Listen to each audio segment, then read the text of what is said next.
So this is part 2 of Azure Chatbot. And in this video, we will see how we can deploy this chatbot as a web app and how we can connect to this chatbot using Python code. So to deploy, it's very, very simple.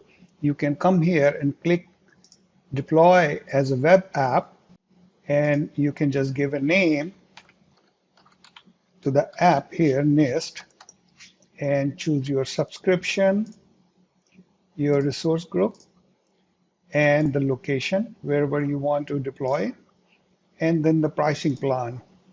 And you can see the definition of this pricing plan.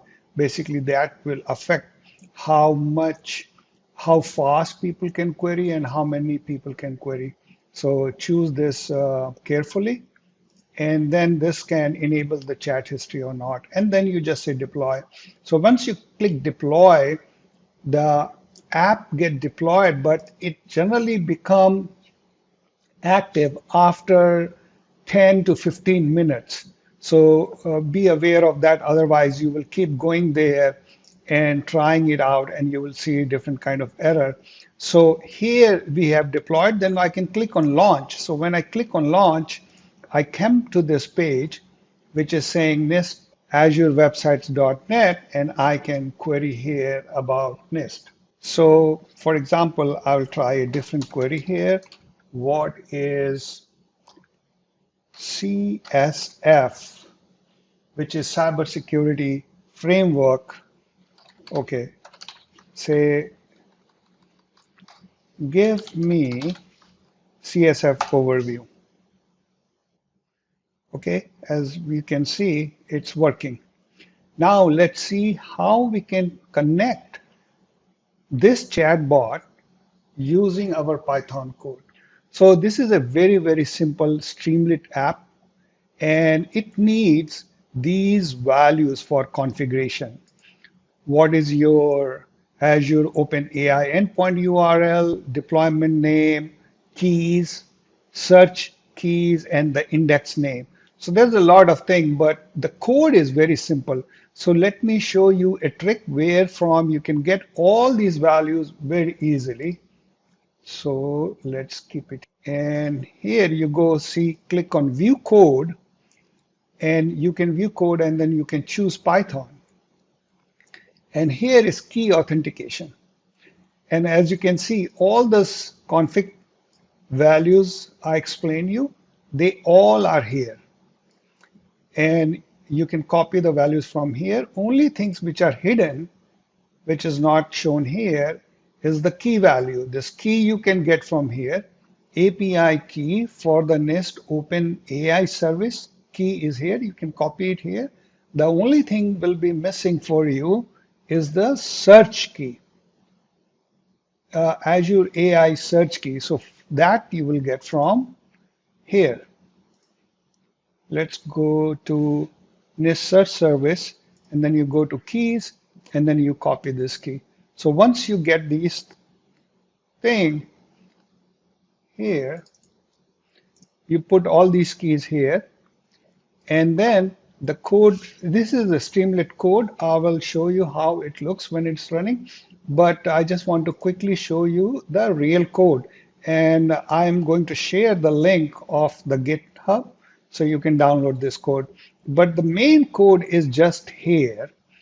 Of course, you have all this endpoint, all these keys and everything. You pick it up, and then you create a client, Azure OpenAI client.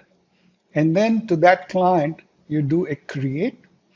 And here you are defining the whole chatbot prompts and everything. So I am defining the role of a system and the user. And then here's the query, whatever the users have typed, and how many tokens maximum I can give, and temperature. As you know, this is about hallucination, and all other attributes you can fill up as per your need. And here you can see extra body where we talk about the data source, what is the endpoint, index name, how many documents you want it to be returning to, what is the strictness of the search. After that, here it returns the completion. Here, generate a completion using the Azure Open AI client. And then you just say to dictionary, and all the response comes in a dictionary. And this is the response you will get out of it, and you will display it on the screen. You see ST Markdown. This is Streamlit Markdown showing you the response. So if I want to run this, I'll just say Streamlit run app Python. That's my main app. Sorry. This is my main app, which is nothing much but just setting up the Streamlit page and everything. Here is the page, and here I can type my query. What is Nest? Here you can see it's responding also. So it's very simple and very easy to write code to access your Azure chatbot. Only things you need is all these endpoints and keys. And as you've seen here, all that code is from here. It's also, you can just cut and paste this code and it should work. And you can see it from view code, and you can check out different kind of C Sharp, Java, and JavaScript also. So this way you can make your widget which you can drop in any of the web pages. So this is a very quick intro of how to access your chatbot using the code. So thank you for your time, and let me know what else you would like to see here, and let your feedback keep coming. Thank you.